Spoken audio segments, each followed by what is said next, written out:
So, as we all know, there was a terrible, terrible tragedy that occurred in Texas just days after the Halloween terrorist attack in New York City, where a man who was from, what was it, Kurdistan? No. I forget what country he was from, but he was here on what they call a visa lottery, where they give visas to people who aren't normally coming into the country, who are underrepresented in immigration here. I don't really agree with that, even though I'm a liberal and I believe in taking in people from other countries. I don't think that's a good idea. But anyways, right after that terrible tragedy, just days later, everybody forgot about it because some asshole decided to enter a church in Texas, in Sutherland Springs, Texas, around 11:20 a.m. on Sunday, and he shot and killed 26 people, wounded 20 others, and he literally shot everybody in that church, which is absolutely mind-boggling. He apparently had a step-grandmother, something like that, who was his intended target. She ended up not going to church that day. So, you know, for what that's worth, I guess that's a good thing. Because this dude was obviously prepared.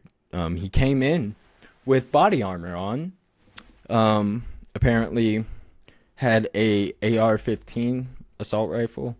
AR doesn't stand for assault rifle. I do know that. But it's an assault rifle.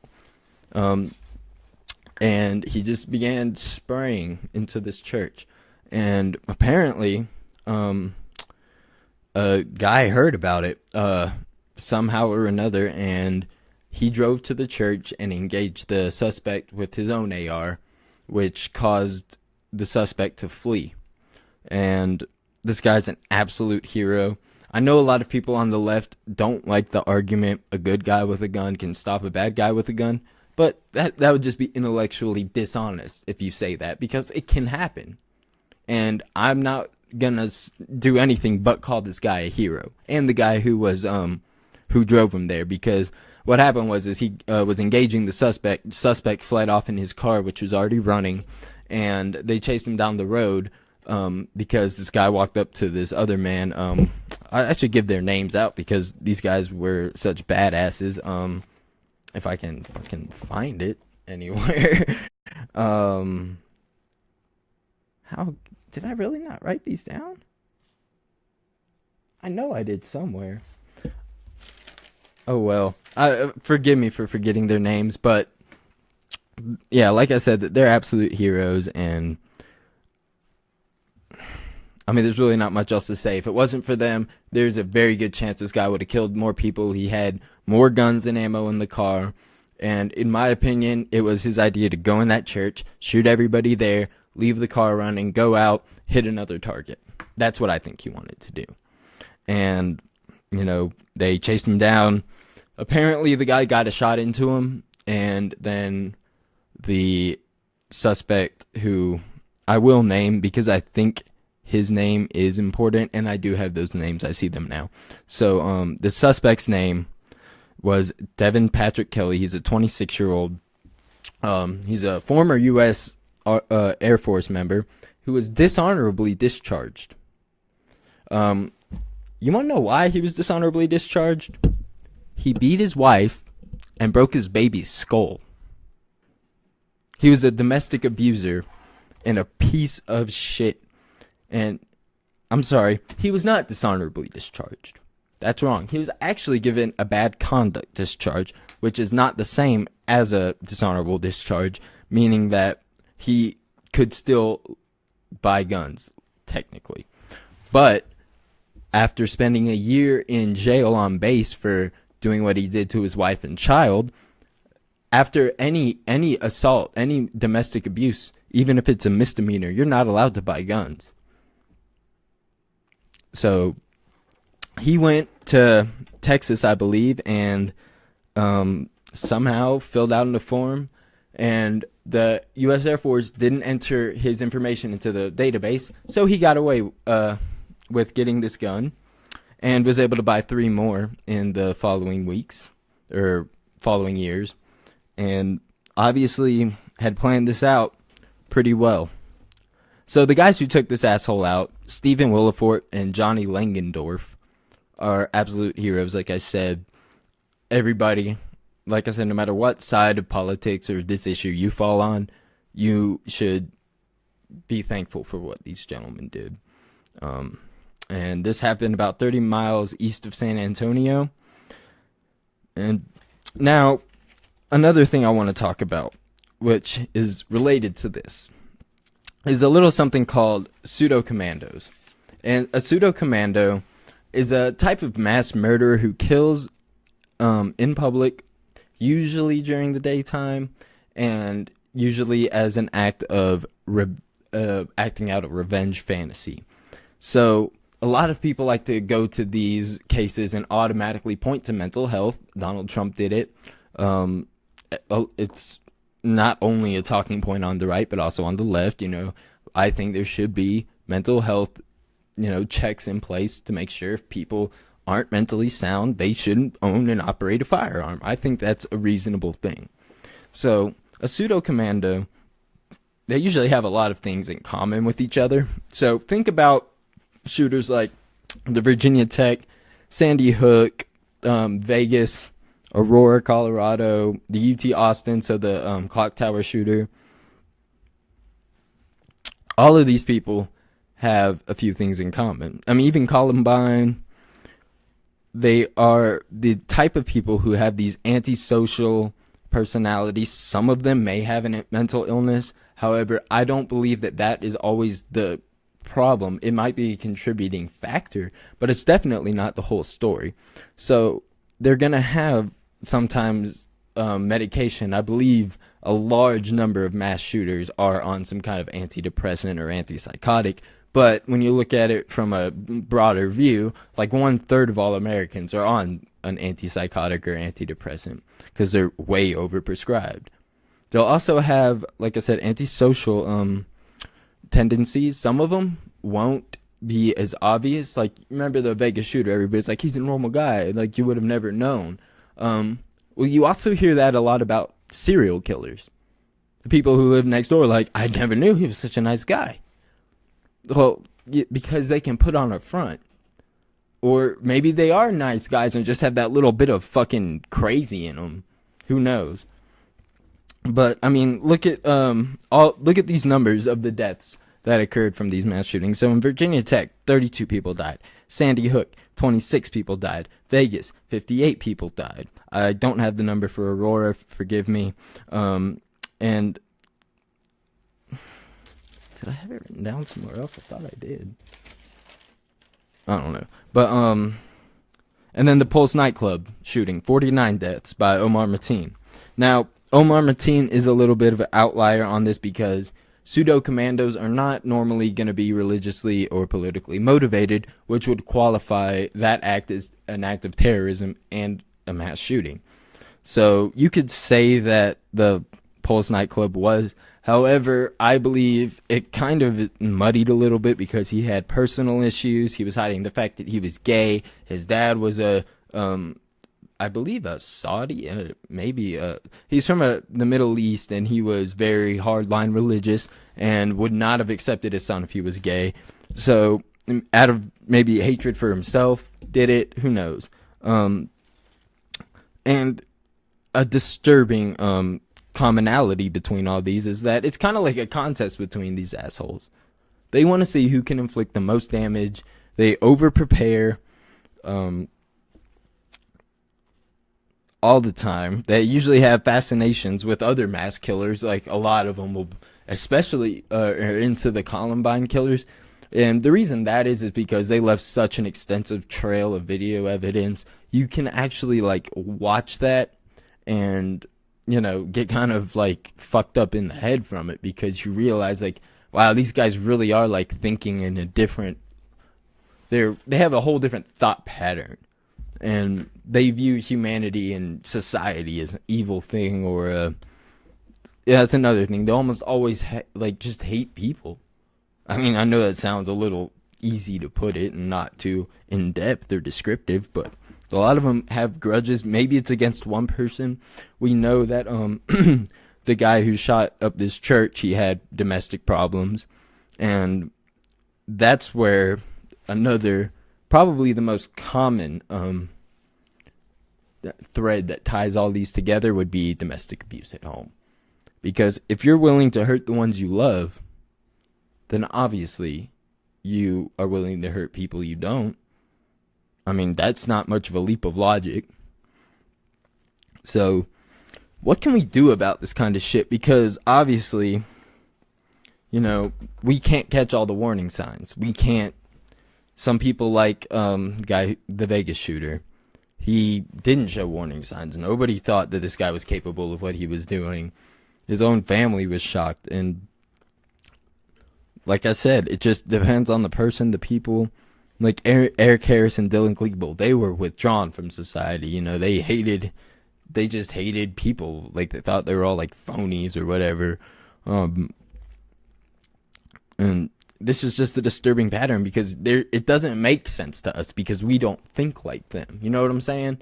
Like, we can put ourselves in a lot of people's shoes, but not usually even a terrorist. We understand, you know what I'm saying? Because we have the knowledge that they're doing it for this silly reason of jihad or doing it in the name of ISIS or whatever. So it at least makes sense to some degree. Like, we know that like a suicide bombing is fucking stupid, but we know why they do it. You know what I mean? They think they're getting virgins, but we don't understand, or the normal person doesn't understand the mindset of somebody like this. And it's important to kind of remove yourself from your own reality and kind of put yourself in their shoes. And it's kind of a disturbing thought experiment, I'm not going to lie. But if you were, just hypothetically speaking, just think about, like, if you were to carry out one of these mass shootings, well, what would you do? Well, you'd extensively plan it. If you wanted to cause the most damage, you'd want to find the biggest soft target you can. You would obviously buy a lot of weapons, start stockpiling, making plans. I mean, so you can kind of understand how they mentally operate if you spend enough time understanding that they may not be mentally ill. It's just that they have a fucked up view on society. The closest thing I can think of to relate it to would be like the Joker from Batman. How, yeah, he's kind of crazy, obviously. But he doesn't want anything else but to watch the world burn. And that's what assholes like this want. So, moving on to that, from that, to the next, obvious thing to come out of every single mass shooting is the gun control debate.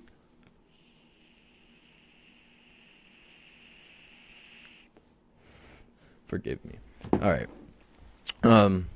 So, here's things that we know have been talking points of the right for a long time after these. You'll hear the slippery slope argument. So if you take away bump stocks, which is used in the Vegas shooting, which are the mechanisms, I did one of my last videos on that, where basically you push the gun forward and the recoil from the gun will make the stock go back and forth, making it fire up to 500 rounds a minute. They couldn't even get rid of those yet. Now, Democrats actually have introduced legislation to ban those and assault rifles, which I really don't like. And here's why I don't like that, is because I'm all for banning bump stocks. And actually, I'm starting to go over to the side where, do we really need people to have M16s and AR-15s? There's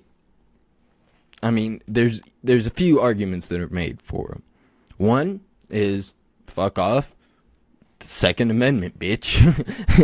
And that one is really annoying because I think the Second Amendment is very misunderstood. Not only is it taken totally out of context, because if you read the actual Second Amendment, oh god, if I don't say it word for word now, I'm gonna feel stupid. But it's like the right to bear arms shall not, or necessary to protect from a tyrannical government or form of well-regulated militia shall not be infringed. So when you're talking about arms, an arm is an armament. All right, armaments are not only guns. Armaments are swords, bombs, fucking cannon, knives. Like, how many of these gun control nuts who one restriction on gun control is gonna be, you know, the slippery slope, and they're gonna go and take all of our guns? How many of those motherfuckers are out there fighting for knife control? Because you can't have in almost every state. Like, you can't have a switchblade, a butterfly knife. You can't have a lot of fucking knives. But I don't see the NRA going after that Second Amendment protection, because it's only about the fucking money.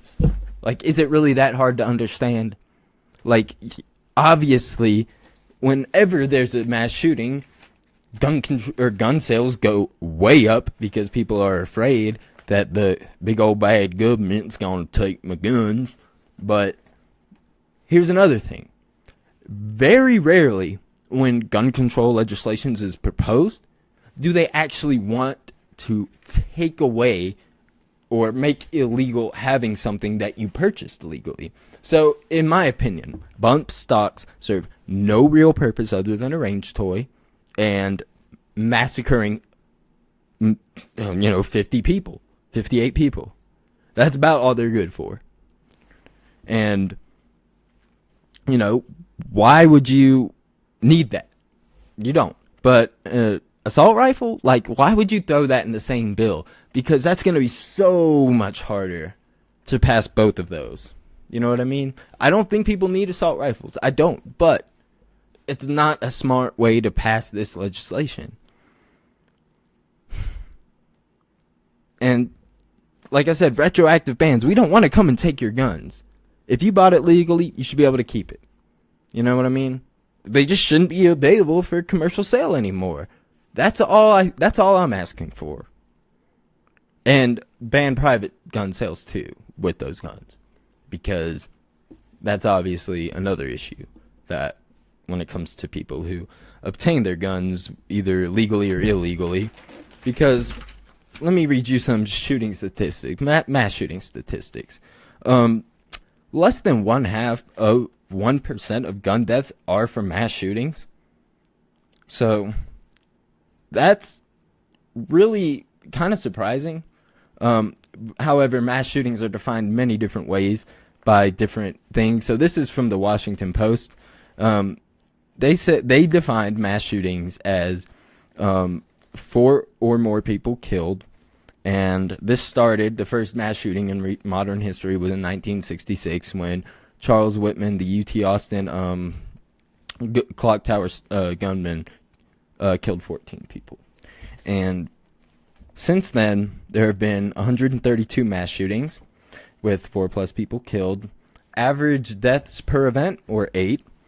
974 victims have died. 145 of those being children and teenagers. 272 guns were used, an average of 4 per shooter. So 272 guns were either confiscated or used, an average of 4 per mass shooter. 164 were obtained legally, while 39 were obtained illegally.